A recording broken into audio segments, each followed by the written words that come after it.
So let's just say, pay $1 million for the building. Over the course of a period of years, we take $300,000 of depreciation, yeah? So what's my adjusted basis? 700,000, right? 700,000.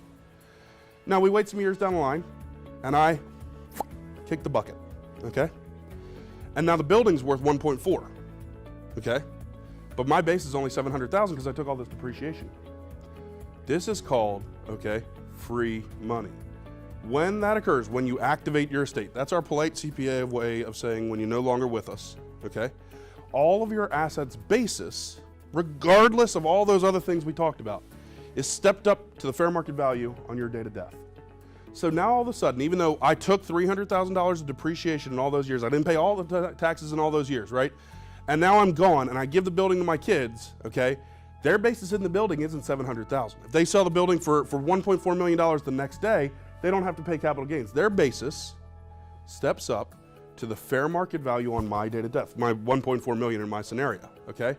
So if I didn't have this, right, I got $1.4 million building, $700,000 basis, they sell it, they pay $250,000 in tax, yeah, on $700,000 of gain. Instead, their basis is $1.4 million, the building's worth $1.4 million, and they get $700,000 in their pocket free of taxes, okay? So, why do I take accelerated depreciation rate? I think the question that a couple of people were looking at me and saying, yeah, okay, great, you take depreciation today instead of tomorrow, what's the difference? Okay, two real differences. Difference one is that if you can not pay taxes for a couple of years, you can put together enough of a pile to get into your next deal, right? It's a way of tax financing your next deal and your next deal and your next deal. That's way one.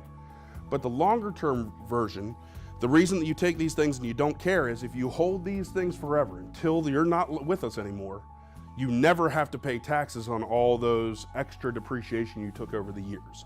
That's really powerful. That's really powerful on your long-term investments, which goes back to some of the questions we had about what's long-term versus short-term.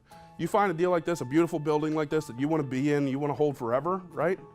I don't think Ian's ever letting go of this place, okay? And someday when his beautiful kids say, hey, thanks, Dad, for all that you've done, right? And he's taken $1 million depreciation, this place has no basis. Their basis will be the fair market value, the $2 million, $5 million that it's worth in 50 years when he's done being here with us, right? And that is powerful, right? That's a legacy to your kids, right?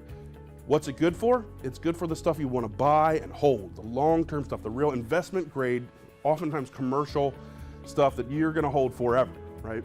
So yeah, it doesn't necessarily make sense on your shorter-term stuff or your kind of tactical things you're going to hold for a year or two. But you find that couple of pieces of property that you're going to hold forever, this is what makes it work, right? You take tax benefits your whole life, and then you never pay the taxes when you die. This is what we call a good deal.